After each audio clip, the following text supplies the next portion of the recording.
एक बहुत बड़ा विशाल साम्राज्य था, बीजापुर। उस साम्राज्य का शासक बहुत ही नेकदिल इंसान था। उसे शिकार करने का बहुत शौक था, लेकिन उसमें एक खूबी भी थी। वह कभी भी जंगल में रहने वाले छोटे प्राणियों का शिकार नहीं करता था। या तो वह शेर का शिकार करता था या फिर शिकार ही नहीं करता था, क्योंकि एक शेर दूसरे शेर का शिकार करे तभी वह राजा कहलाता है, चाहे वह जंगल का हो या फिर किसी साम्राज्य का। एक दिन जब राजा फिर से शिकार के लिए जंगल जा रहा था, तभी उनकी दो रानियों में से महारानी बोलती है, महाराज, बहुत दिन हो गए हमें जंगल जाए बिना। क्या आप आज मुझे आपके साथ शिकार पर ले चलेंगे? मन बहुत विचलित हो रहा है। आपके साथ जंगल चलने के लिए आप ले चलोगे ना? महारानी, आपको तो पता ही है जंगल में कितने भयानक जानवर रहते हैं, और शिकार करते समय कभी कभी शिकार का पीछा करते करते जंगल के भीतर बहुत दूर तक चले जाते हैं, जिससे लौटने में बहुत समय लगता है। महाराज, मना नहीं करो, मैं आपको नहीं छोड़ूंगी। ठीक है महारानी, अगर तुम्हारी हट है तो चलो। इस तरह राजा भानु प्रताप और महारानी जंगल की ओर निकल पड़ते हैं। जंगल में उन्हें सभी जानवर दिखाई दे रहे थे, लेकिन राजा को वह दिखाई नहीं दे रहा था जिसका राजा को शिकार करना था। राजा ने अपने घोड़े की रफ्तार और बढ़ा ली ताकि वह शेर का शिकार कर सके। शेर की तलाश में राजा देखते ही देखते महारानी से बहुत आगे निकल गए। ये महाराज कहाँ निकल गए? इस जंगल में कहीं भी नजर नहीं आ रहे। अब मैं क्या करूं? कहाँ ढूंढूं उन्हें? मुझे तो कुछ समझ नहीं आ रहा। इतना सोचते सोचते महारानी इधर उधर देखने लगी। तभी अचानक से उनका पैर साधु महाराज के कमंडल से जा टकराया और साधु महाराज की तपस्या भंग हो जाती है। महारानी घबरा जाती है। हे भगवान, मुझसे यह क्या पाप हो गया? साधु महाराज क्रोध में आ जाते हैं और महारानी से बोलते हैं, तुमने हिरण की तरह उतल पुतल करके मेरी घोर तपस्या भंग की है ना। तुम्हें अभी के अभी हिरण बनाता हूँ। साधु महाराज, मुझे क्षमा कर दीजिए। मैंने जानबूझकर आपकी तपस्या भंग नहीं की। मुझसे यह पाप अनजाने में हुआ है। मैं बेगुनाह हूँ साधु महाराज। मैं तो बस इधर उधर महाराज की खोज कर रही थी। पता नहीं कहाँ निकल गए शिकार करते करते। तो आप महारानी हो, लेकिन आपको पता ही है धनुष से निकला बाण और मुंह से निकले शब्द कभी वापस नहीं आते। लेकिन एक रास्ता है जिससे तुम इस श्राप से मुक्त हो सकती हो। तुम्हें अपना यह रहस्य किसी को भी नहीं बताना है, गुप्त रखना है। समय खेल बदलेगा और समय खुद तुम्हारे पास चलकर आएगा तुम्हें लेने के लिए। उधर महाराज का ध्यान जैसे ही शिकार से हटता है तो वह पीछे मुड़कर महारानी को देखते हैं, पर महारानी कहीं नजर नहीं आती। न शिकार हाथ लगा और न ही महारानी कहीं नजर आ रही। कह रही थी हमसे, तुम्हारा पीछा नहीं छोड़ेंगे। लगता है रास्ते में कहीं रुक गई होगी विश्राम करने के लिए।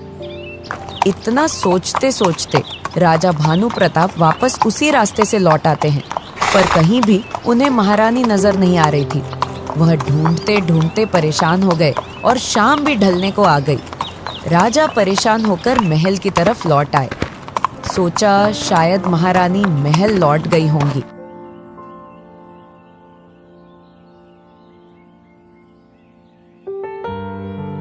रानी चंद्रकला, महारानी कहाँ है? महाराज, आप ही के साथ तो गई थी जंगल शिकार खेलने, और आप मुझसे पूछ रहे हैं कि महारानी कहाँ है। यह तो आपको ही पता होना चाहिए ना। हाँ, चंद्रकला शिकार पर तो हमारे ही साथ गई थी, लेकिन जब मैं शिकार खेलता खेलता जंगल में ज्यादा भीतर तक चला गया तो अचानक पता नहीं महारानी कहाँ चली गईं। जब मेरा ध्यान उन पर गया तो मैंने बहुत ढूंढा उन्हें, पर वो कहीं नहीं मिली मुझे।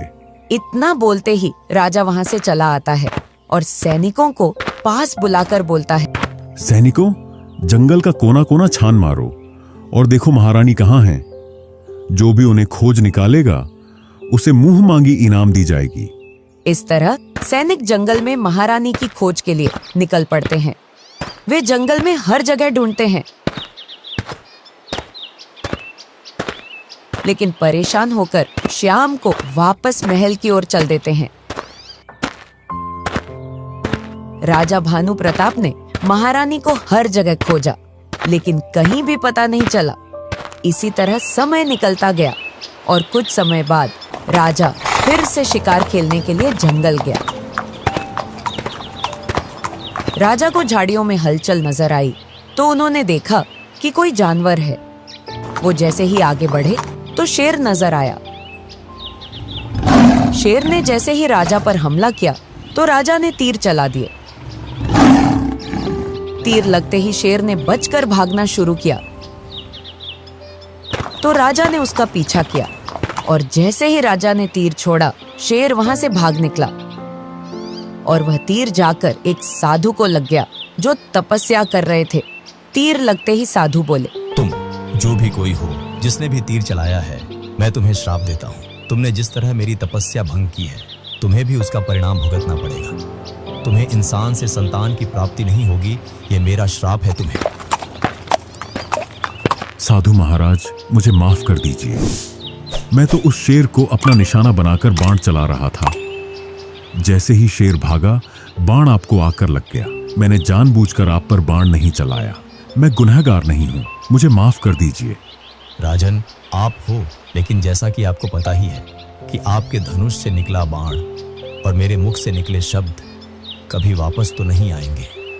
इसका कोई तो उपाय होगा साधु महाराज। इसका उपाय संभव तो नहीं लग रहा, लेकिन फिर भी मेरे पास ये एक फल है। इस फल को आपको आपकी सबसे प्रिय पत्नी को जाकर खिलाना है, जिससे आप सबसे ज्यादा प्रेम करते हो। उस पत्नी से आपको एक सुंदर तेजस्वी कन्या की प्राप्ति होगी। वही कन्या तुम्हें और तुम्हारे परिवार को श्राप से मुक्त कराएगी। मैं तुम्हारे महल पहुंचने से पहले ही उसकी प्रतिमा महल में प्रकट कर दूंगा, जो बड़ी होकर उसी तरह की दिखाई देगी। पत्थर की प्रतिमा के रूप में होगी। इस तरह राजा भानु प्रताप साधु से वह फल लेकर अपने सैनिकों के साथ राजमहल की ओर रवाना हो जाते हैं। चलते चलते रास्ते में अचानक से वह फल राजा से गिर जाता है। राजा को इस बात का एहसास तक नहीं होता। राजा राजमहल पहुंच जाते हैं और उस पत्थर की प्रतिमा को देखकर बहुत खुश होते हैं। वह अपनी रानी चंद्रकला के पास जाकर अपने पास वह फल देखते हैं। नहीं मिलने पर वह समझ जाते हैं कि वह फल कहीं गिर गया है।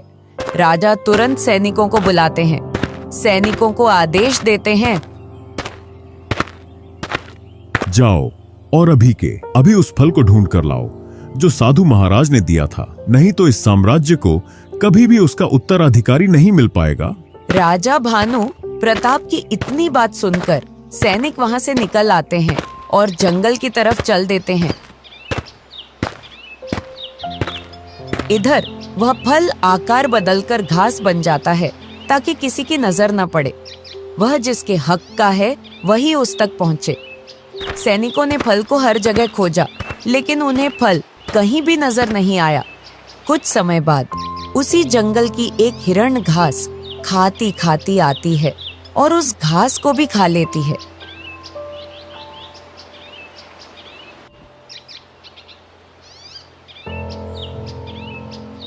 इसी तरह समय निकलता रहा और उस हिरण को एहसास होने लगा, मुझे ऐसा क्यों लग रहा है कि मैं माँ बनने वाली हूँ। समय गुजरता गया और एक दिन उस हिरण ने एक सुंदर बच्ची को जन्म दिया। मैंने एक इंसानी बच्ची को जन्म दिया, आखिर यह कैसे संभव है। हिरण अचंभित होकर सोच में पड़ जाती है। खैर, आखिर है तो मेरी ही बच्ची। मैं इसे बिल्कुल इंसान की तरह पालूंगी। मैं इसकी हर तरह से देखभाल करूंगी। इस तरह वह उस बच्ची को लेकर वहां से एक झोपड़ी की तलाश में निकल पड़ती है, क्योंकि इस तरह खुले जंगल में तो रख नहीं सकती थी, नहीं तो जंगली जानवर हमला कर देते। जंगली जानवरों से बचाने के चक्कर में वह एक सुरक्षित स्थान की खोज करने लगी। जंगल के पास में ही उसे एक झोपड़ी मिल जाती है, जिसमें कई सालों से कोई नहीं रहता था। सुरक्षित स्थान समझकर वह वहां रहने लगी। हिरण को पता था, मुझे इस झोपड़ी का राज किसी को भी नहीं बताना है और बड़ी ही सावधानी से इस झोपड़ी में आना जाना करना है, ताकि किसी की नजर नहीं जाए इस झोपड़ी पर कि इस झोपड़ी के अंदर एक इंसानी बच्ची है। इस तरह समय निकलता गया और हिरण बड़ी ही सावधानी से बच्ची की देखभाल अच्छे से कर रही थी। बच्ची धीरे धीरे बड़ी होने लगी। हिरण चुपके से जंगल जाती घास खाने और लौटते समय अच्छे अच्छे फल खाने के लिए लेकर आती नैना के लिए। समय निकलता गया, नैना अब बड़ी हो गई। माँ, आप मेरे लिए इतना सब कुछ करती हैं और एक मैं हूँ जो कहीं नहीं जाती, बाहर आपके साथ। आप मुझे अपने साथ बाहर लेकर चला करो, मैं भी काम में आपकी मदद कर दिया करूँगी। बेटी, तुम्हें पता नहीं है इस जंगल के बारे में। इस जंगल में बहुत बड़े बड़े जानवर रहते हैं, कहीं तुम्हें कोई हानि न पहुंचा दे, इसलिए मैं तुम्हें अपने साथ नहीं ले चलती। मुझे डर लगा रहता है। इसी तरह समय निकल रहा था।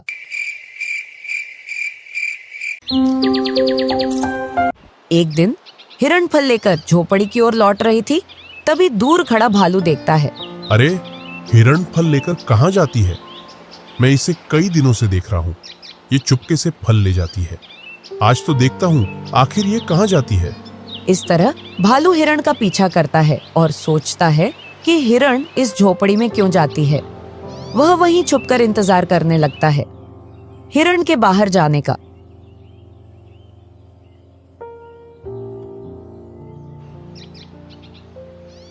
जैसे ही कुछ समय बाद हिरण बाहर जाती है तो भालू जाकर देखता है कि आखिर झोपड़ी के अंदर ऐसा क्या है। जैसे ही देखता है तो उसे इंसानी लड़की नजर आती है। अरे, ये क्या एक लड़की से मिलने आती है? हिरण माजरा क्या है? देखना पड़ेगा अब तो, तभी जाकर इस इंसान को अपना भोजन बना पाऊंगा। बड़ा मजा आएगा खाने में। अचानक वहां हिरण आ जाती है और भालू को वहां से जाते देखकर वह घबरा जाती है और सोचती है, पता नहीं आज तो इस भालू ने मेरी बच्ची को कहीं कुछ नुकसान तो नहीं पहुंचाया है भगवान। वह जल्दी से अंदर जाती है और नैना को सुरक्षित देखकर जान में जान आ जाती है। हे भगवान, तेरा लाख लाख शुक्र है, मेरी बच्ची नैना सही सलामत है।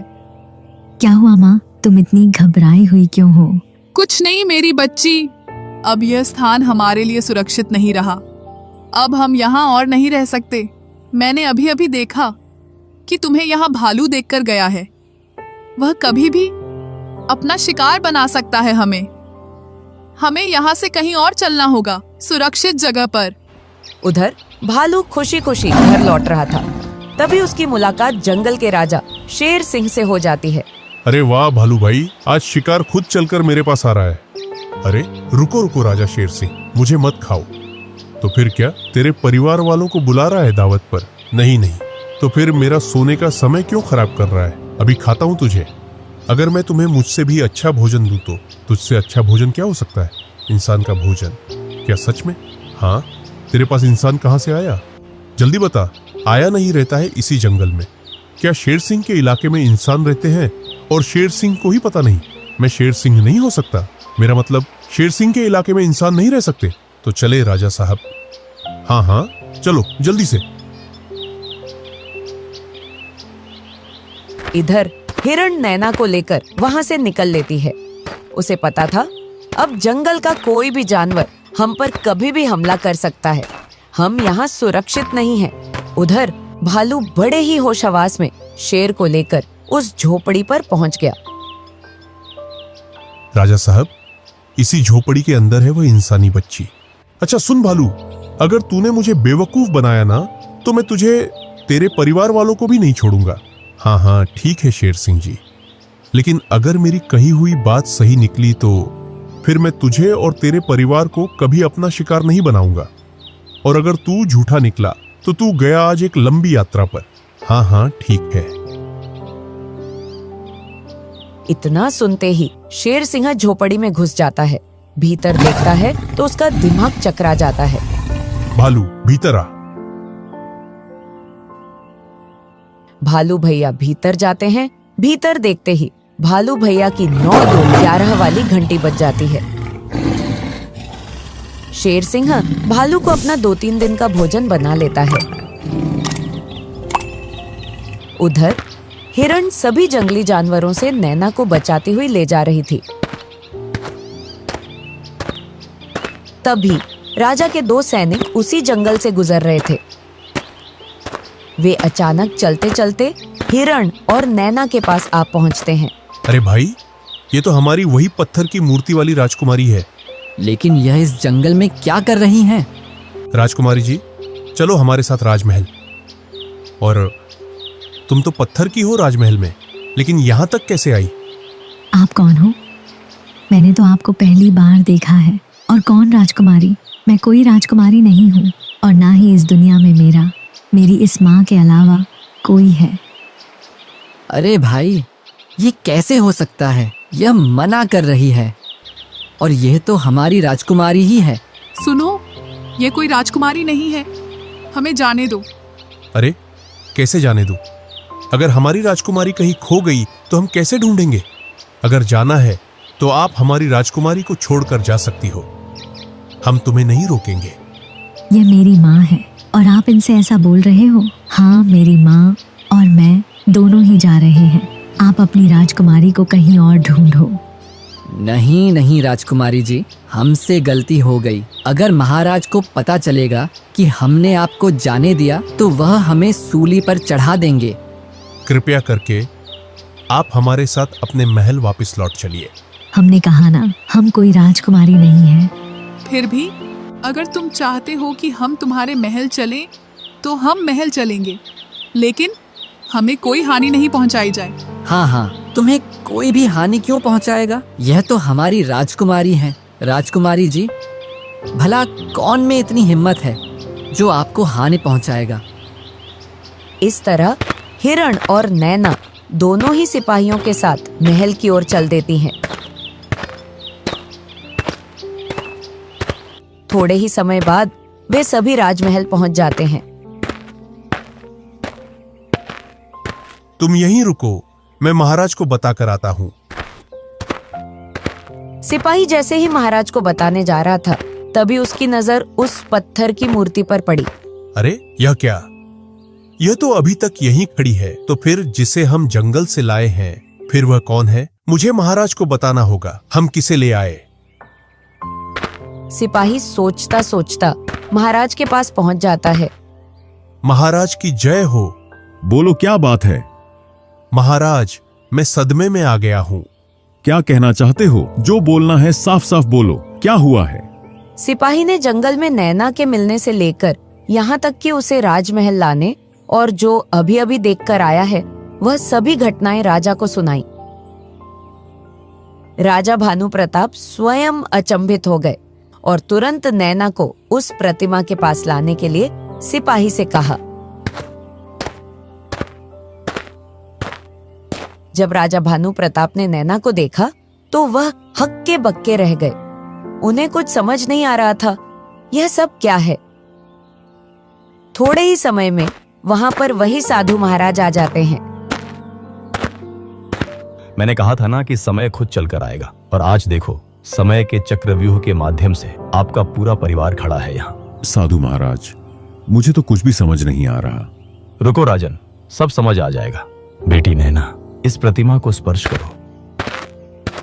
नैना जैसे ही प्रतिमा को स्पर्श करती है तो वह उसी में समा जाती है। साधु महाराज, मैं कौन हूँ?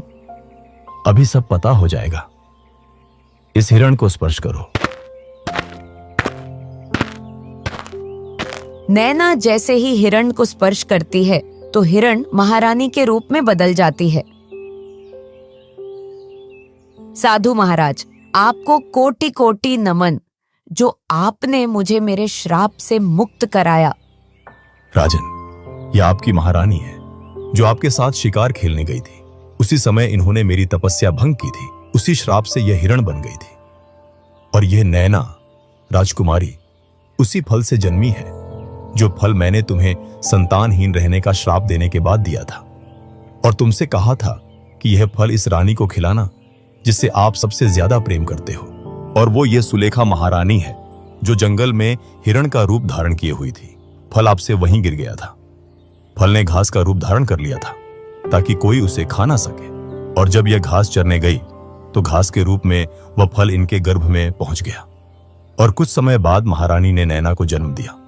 महारानी ने नैना को सभी संकटों से बचाया। आज आप सभी अपने अपने श्रापों से मुक्त हो गए हो। आपका बहुत बहुत धन्यवाद। आपने हम सभी को फिर से एक कर दिया। इन दोनों सिपाहियों को उनकी मुंह मांगी रकम दी जानी चाहिए, जो महारानी सुलेखा और राजकुमारी नैना को लेकर महल आए। इस तरह एक रानी और राजकुमारी का कुछ जीवन जंगल में व्यतीत हुआ।